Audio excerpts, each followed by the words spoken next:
Carita de Dios, cielito lleno de estrellas, luz de América. Hoy quería decirte cosas bellas, pero te vi sola y distante. ¡Ánimo! Que siempre te levantas y sales adelante. Eres luz de América. Y cuando hemos tenido que defenderte, somos luz contigo. Hoy más que nunca renaces. Este verano en Quito, unidos, somos paz.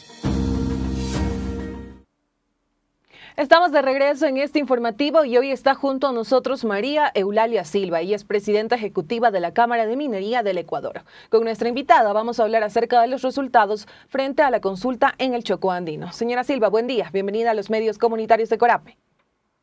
Encantada, Elba, de estar con usted y de toda la audiencia de Corape de las radios comunitarias.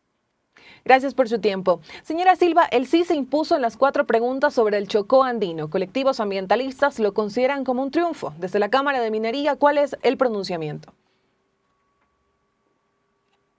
La ciudadanía se ha pronunciado. Sin embargo, yo creo que no hay que tomar estos resultados a la ligera. Antes de las elecciones y ahora, luego de este pronunciamiento, seguimos diciendo lo mismo. Lamentablemente, frenar una minería controlable, trazable, exigible, no va a acabar con las amenazas al medio ambiente que tiene el Chocó andino, que son la minería ilegal, la tala ilegal, el tráfico de especies y la poca o nada capacidad que tienen los gobiernos autónomos descentralizados de tratar las aguas servidas. Eso lamentablemente no va a acabar si es que se prohíbe la minería, por una parte. Por otra parte, yo creo que es muy importante también dar oídos a un 40% de población que sí dijo, sí quiero minería. Y ese 40% está en la mancomunidad del Chocó. Nosotros hemos visto con absoluta sorpresa las condiciones en las que viven las personas que, por ejemplo, se dedican a la panela en esa zona. Una de las cosas que se decía, uno de los argumentos que se daba para frenar a la minería era porque supuestamente se iba a acabar con la panela o supuestamente se iba a acabar con el turismo.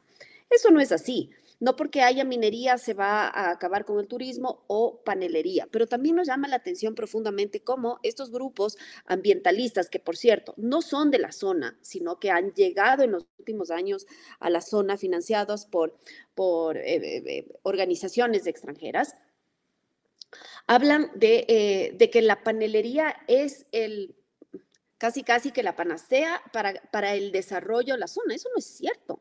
Una persona de la mancomunidad del Chocó que no tiene finca y trabaja para la panelería no recibe ni siquiera el sueldo básico. Reciben entre 160 y $180 al día. Hemos hablado con varios de ellos, hemos estado en sus lugares de trabajo y eso es lo que nos dicen. Y quien sí tiene finca, pues tampoco es que la cosa va a ir muchísimo mejor. En esa zona están proliferando las reservas privadas, las reservas ecológicas privadas, lo cual, claro, podría ser una muy buena idea, pero las condiciones en las que se está comprando la tierra son condiciones, al menos por decir algo, curiosas, ¿no? Hay gente que dice y que se queja de que estas organizaciones han comprado su tierra para hacer reservas ecológicas, pero realmente a un precio, como se dice vulgarmente, de gallina con peste, ¿no? A precios irrisorios. Esas reservas son privadas, luego ellos tampoco pueden ingresar, ni siquiera visitar. Entonces creo que hay que tener las cosas un poco más amplias. Creo que también hay que ser responsable, no romántico. Todos queremos proteger el ambiente. Elba, yo le puedo asegurar, los mineros responsables, somos los primeros ambientalistas. El tema es que nosotros creemos que para hacer un ambientalismo responsable sí hay que tener una industria que impulse, porque las necesidades no solamente se satisfacen con buena voluntad, también se satisfacen con plata, con recursos económicos. Entonces, ¿cómo vamos a poder proteger el ambiente? ¿Cómo vamos a proteger el bosque si es que la gente que está en ese ambiente, en ese bosque, se está muriendo de hambre? Entonces, creo que eso es muy importante enfatizar, Elba. Señora Silva, y en este caso usted tocó un tema importante y es que usted habla acerca de, en este caso, la minería responsable y existe un debate en este tema, en la minería ilegal y la minería legal. Pues algunos ambientalistas sostienen que en este caso es lo mismo y que la minería, venga de donde venga, causa las mismas afectaciones. Falso de falsedad absoluto, Elba. Eso he escuchado, sí, yo también he escuchado esas aseveraciones, pero esas aseveraciones son falsas y mentirosas. Una minería responsable sí es posible. Una minería responsable, para empezar, tiene un rostro, tiene un domicilio, tiene un RUC, tiene una serie de normas que el Estado ecuatoriano impone para cumplirlas. ¿No? Nosotros cumplimos evidentemente la Constitución, las normas laborales, las normas ambientales, las normas tributarias, evidentemente, pero muchas de nuestras concesiones inclusive van más allá. Cumplen estándares internacionales, estándares que, por ejemplo, vienen del Banco Mundial, que es un estándar. Un estándar es una autoexigencia mayor, ¿no? Entonces, por ejemplo, estoy poniendo un ejemplo. Si es que la norma ecuatoriana le dice usted debe monitorear el agua una vez al mes, el estándar le dice no, vas a hacerlo cada 15 días, ¿no? Es por poner un ejemplo. Entonces, creo que esas aseveraciones son absolutamente falsas. La minería responsable ya se hace en el Ecuador. Tenemos 2 minas a gran escala y esas minas a gran escala han permitido una reducción de la pobreza de la provincia de Zamora Chinchipe, en donde están, del 13%. Se han reducido los pobres. En esa provincia, a partir de 2019, 13 de cada 100 zamoranos han podido salir de la pobreza. Eso es, yo creo que lo que muchos de los ecuatorianos están pensando en este momento. Cómo llegar, cómo pagar sus deudas, cómo alimentar a sus hijos, cómo hacer para pagar el uniforme o el transporte del niño que tiene que ir a la escuela, ¿no? ¿Cómo se hace para pagar las deudas? Todo eso se resuelve teniendo, por ejemplo, un empleo formal. Todo eso se resuelve, por ejemplo, teniendo un emprendimiento en una zona donde la economía está dinamizada, no donde la economía está muerta o paralizada, sino dinamizada. Y todas esas posibilidades puede dar una minería bien hecha. Yo quiero invitarles a los radioescuchas que en este momento nos están oyendo a que conozcan más sobre esta alternativa, sobre la minería responsable. Es posible en el Ecuador. Inclusive, le puedo decir, muchas de las concesiones mineras están haciendo veedurías ciudadanas con las mismas personas de la comunidad y capacitándoles para que ellos se conviertan en monitores ambientales, en monitores del agua, que ellos sepan qué se debe esperar del agua y ser ellos unos veedores que precautelen esta calidad de agua, ¿no? Porque a nosotros no nos interesa simplemente sacar mineral de la tierra. Eso no nos interesa solamente.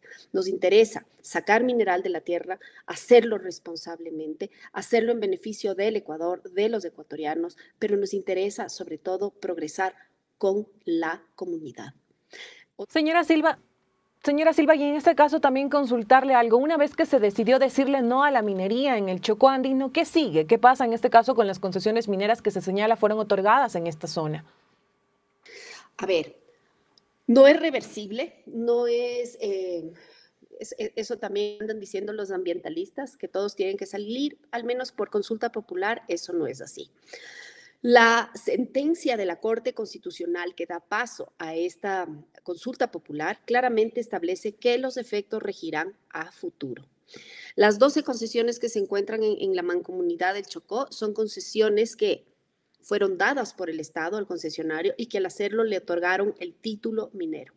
El título minero le habilita a ese concesionario a hacer todas las fases de la minería. En esa zona, en este momento, los proyectos están en exploración. No todo proyecto de exploración llega a explotación. De hecho, hay una media en la región de que apenas de cada 100 proyectos de exploración, uno se convierte en mina. Entonces, dicho esto, estos concesionarios podrán seguir. Obviamente, habrá que ver si hay factibilidad económica, si realmente ese yacimiento es económicamente viable. Por supuesto, para cada una de las fases tendrán que conseguir licencias ambientales. Eso es otro tema, no me quiero meter en ese asunto porque eso es otro tema de análisis, pero al menos por efecto de consulta popular, esos proyectos no están obligados a salir. Y continuamos en esta entrevista y al inicio del diálogo usted hacía mención a que estos resultados frente al tema minero en el Chocó andino no había que tomarlos a la ligera. ¿Por qué? ¿Nos puede explicar un poco más también de este tema? Sí, Elba. Mire,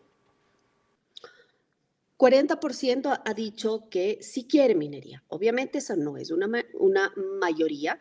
Evidentemente, a futuro la Mancomunidad del Chocó estará prohibida para nuevas inversiones mineras. Eso es cierto. Pero también es cierto que un 40% dijo yo sí quiero minería. Entonces creo que las autoridades también tienen que escuchar a esas personas. No se trata solamente de decir se acabó y se acabó. También, y quienes votan que sí, son justamente los que han palpado los beneficios de una minería que puede convertirse en esta plataforma de desarrollo. Fíjese que en la Mancomunidad del Chocó existen 65 centros poblados.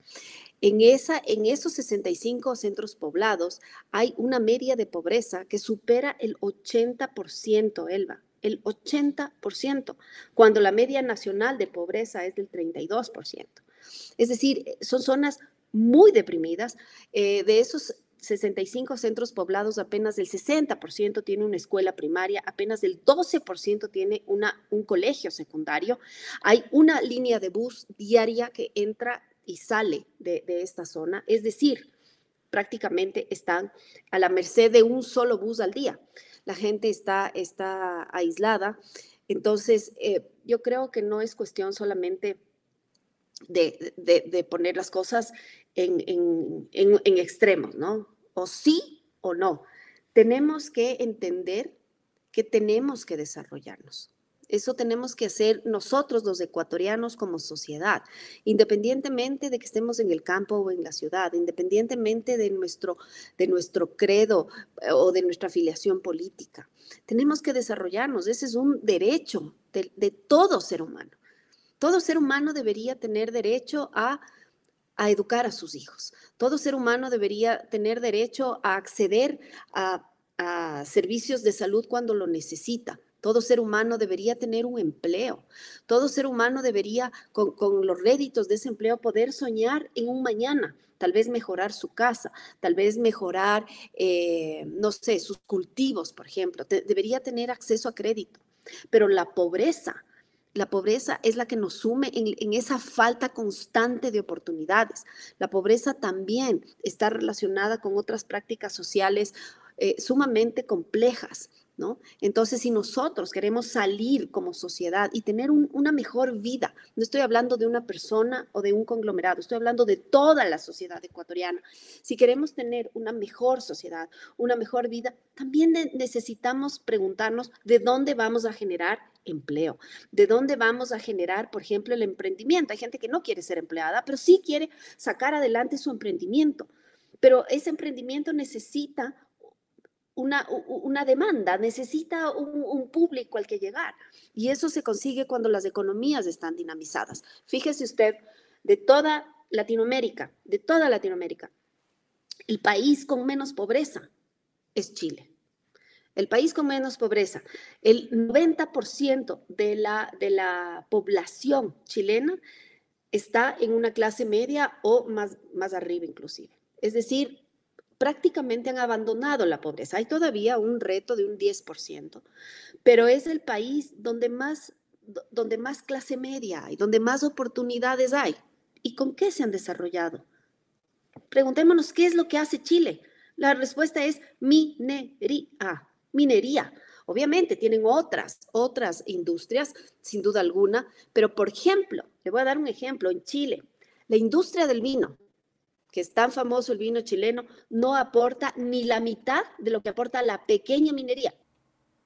Amigos y amigas, y ese fue nuestro diálogo con María Eulalia Silva. Como les mencionamos, ella es presidenta ejecutiva de la Cámara de Minería del Ecuador, así que le agradecemos por estos minutos para Ecuador en Contacto. Con la entrevista del día nos vamos a una pausa, ya regresamos aquí en los medios comunitarios.